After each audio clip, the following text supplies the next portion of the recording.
Hello and welcome to the Daily Comic and Collectible, episode 588. Now today, the collectible of the day is the Toybiz Toys, Marvel Comics, X-Men, X-Force series, Power Vibes Action, Rictor action figure. With the power to generate earthquake-like vibrations, the only thing more volatile than Rictor's mutant ability is his fierce temperament. Now in the company of X-Force, this one-time rebel without a cause uses his mutant talent to battle supervillains for the good of all mankind. Tilt the battle armor in your favor with this Marvel X-Men Rictor X-Force Power Vibes action figure from 1994. This 5-inch scale action figure features a detailed design with accessories and even a trading card. This vintage figure is fully articulated and is easy to position and pose in your Marvel display. Contents include a 5-inch scale action figure of Rictor, a rifle for a weapon, and a Fleer Ultra Goblin Queen trading card. Also includes a wind-up Power Vibes action.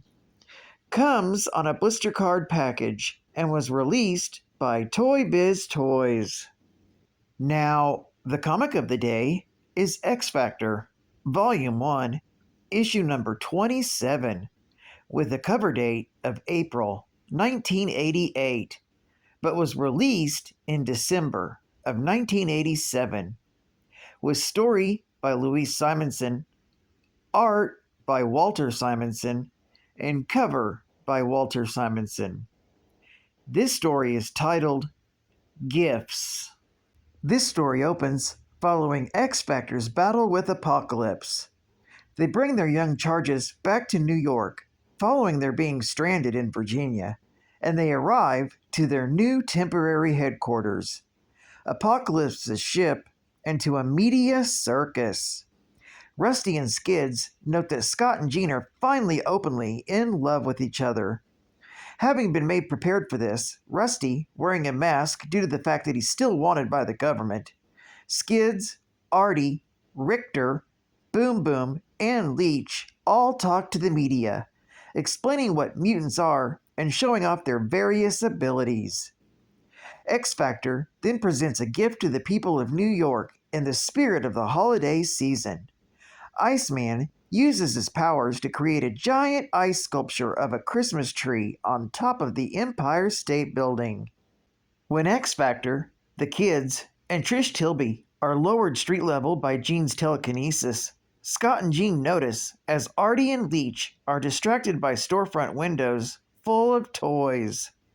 They feel bad as all the presents they've accumulated for them this year were crushed when Apocalypse's ship crashed on top of their old base. While watching from the rooftops, Warren Worthington is furious that the humans now give X Factor adulation. Having seen enough, he flies off into the distance. As X Factor walks the streets, Scott's attention is called to a television report about the X-Men's battle in Dallas. He's shocked to see that his wife Madeline is alive and well, and her final words before sacrificing her life to save the world are that she still loves him and to tell him to find their son. Scott is horrified to see his wife seemingly die and cannot deal with the situation in front of the press and excuses himself.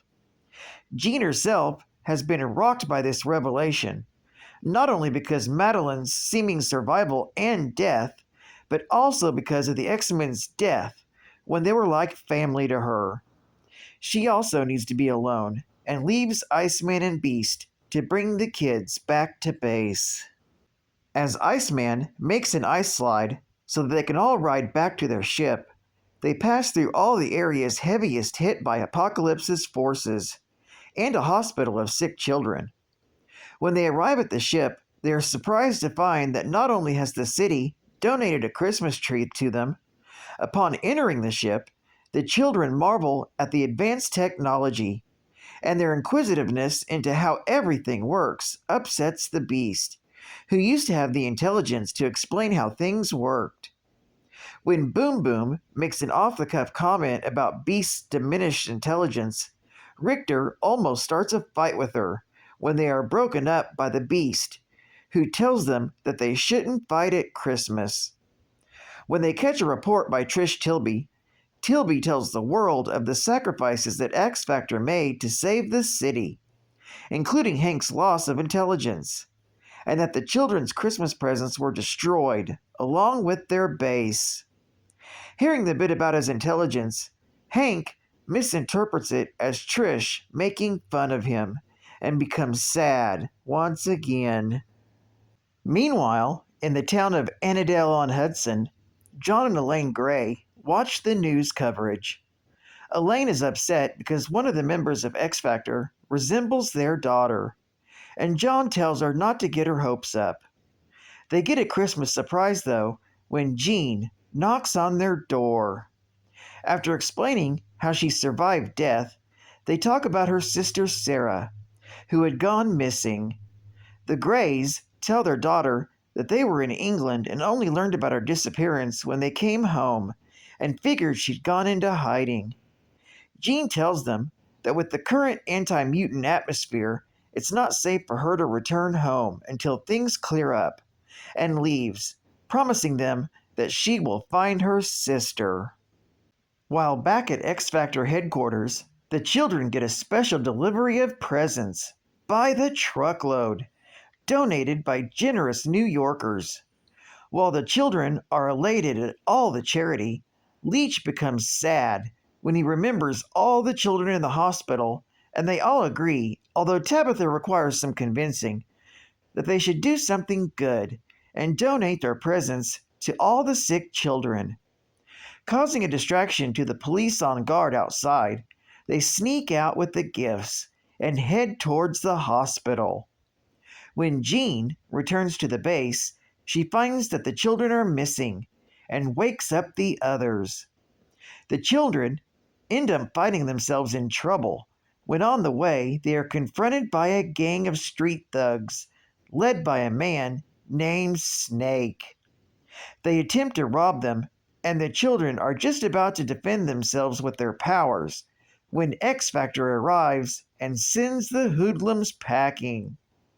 When the children explain what they're doing outside of the ship, Jean cannot stay mad at them, and the rest of X Factor agree to deliver the presents to the children in the hospital. There, Marvel Girl is happy to see that Cyclops has returned. However, Scott tells her that he needs to leave and find his son. Unfortunately, while X Factor has been busy, so have been the forces of Apocalypse. In an unlikely show of goodwill, Apocalypse and his remaining horsemen have been spending the day repairing the ship and leaving it as a gift to X Factor, as a reward for their earlier victory.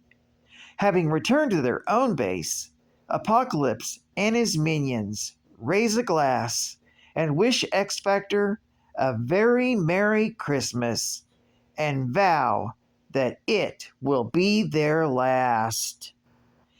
This story is continued in X Factor, issue number 28.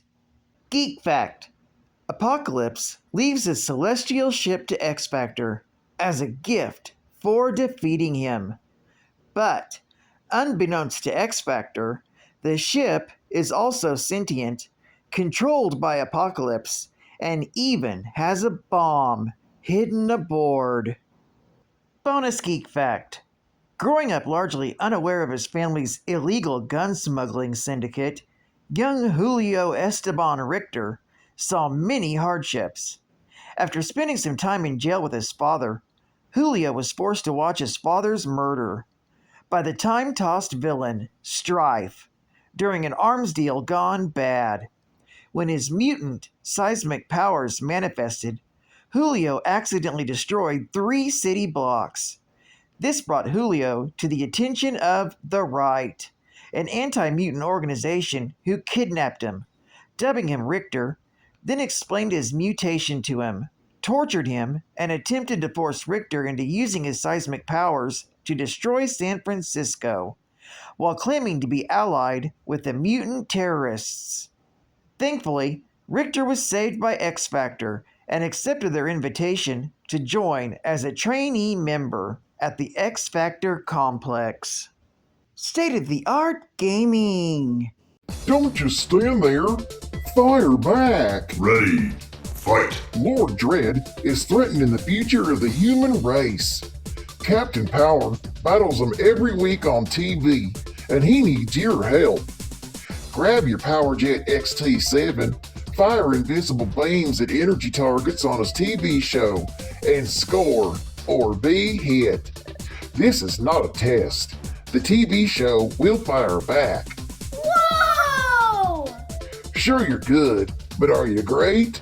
Get Captain Power's interactive videotapes with 3 different skill levels.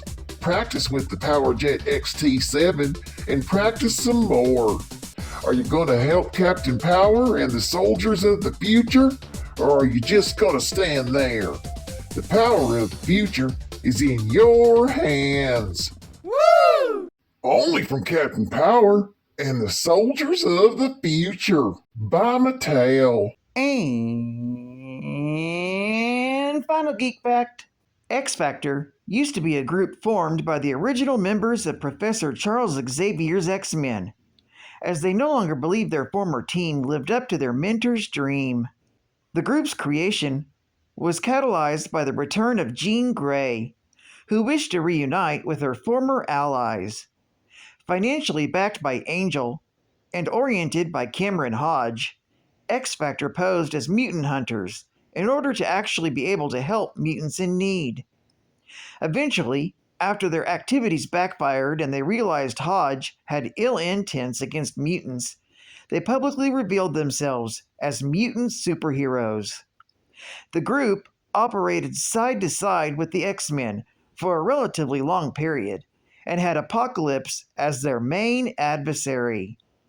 After Xavier returned to the X-Men, X Factor disbanded and its members rejoined their former teammates. Well, I'd like to thank you for joining me for another Daily Comic and Collectible, and I hope to see you again Tuesday. This is Cadpan Comicsman, and I'll catch you on the flip. Over and out.